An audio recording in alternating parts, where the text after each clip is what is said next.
Matthew 11. After Jesus had finished instructing his 12 disciples, he went on from there to teach and preach in the towns of Galilee.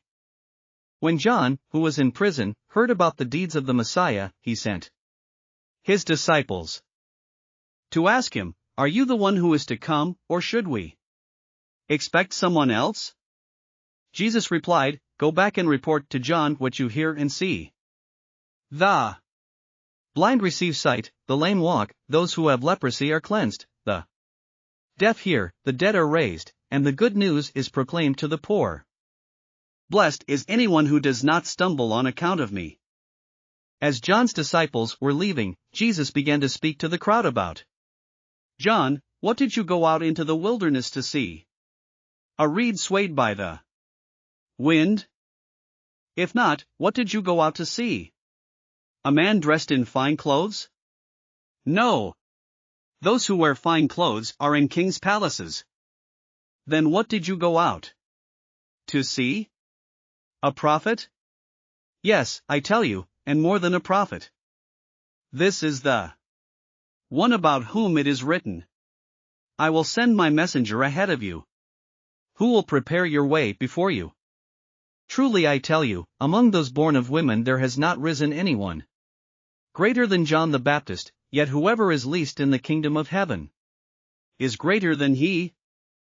From the days of John the Baptist until now, the kingdom of heaven has been subjected to violence, and violent people have been raiding it. For all the prophets and the law prophesied until John. And if you are willing to accept it, he is the Elijah who was to come. Whoever has ears, let them hear. To what can I compare this generation? They are like children sitting in the marketplaces and calling out to others, 'We played the pipe for you, and you did not dance. We sang a dirge, and you did not mourn.' For John came neither eating nor drinking, and they say, 'He has a demon.' The Son of Man came eating and drinking, and they say, 'Here is a glutton and a drunkard, a friend of tax collectors and sinners.' But wisdom is proved right by her deeds." Then Jesus began to denounce the towns in which most of his miracles had been performed, because they did not repent. "Woe to you, Chorazin! Woe to you, Bethsaida! For if the miracles that were performed in you had been performed in Tyre and Sidon, they would have repented long ago in sackcloth and ashes.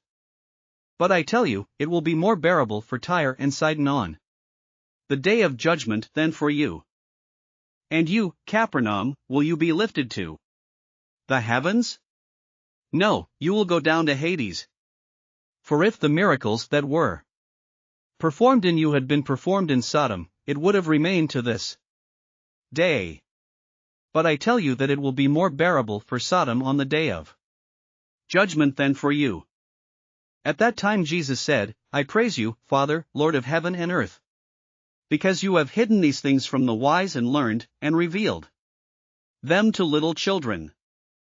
Yes, Father, for this is what you were pleased to do. All things have been committed to me by my Father. No one knows the Son except the Father, and no one knows the Father except the Son and those to whom the Son chooses to reveal him. Come to me, all you who are weary and burdened, and I will give you rest. Take my yoke upon you and learn from me, for I am gentle and humble in heart, and you will find rest for your souls. For my yoke is easy and my burden is light." Thanks for listening to another chapter of the Bible. At My Faith Fuel, we believe a good coffee fuels your faith and energizes your day. Please visit myfaithfuel.com to explore our delicious coffee blends. Part of each purchase goes to training worshipers around the world. Thanks for listening.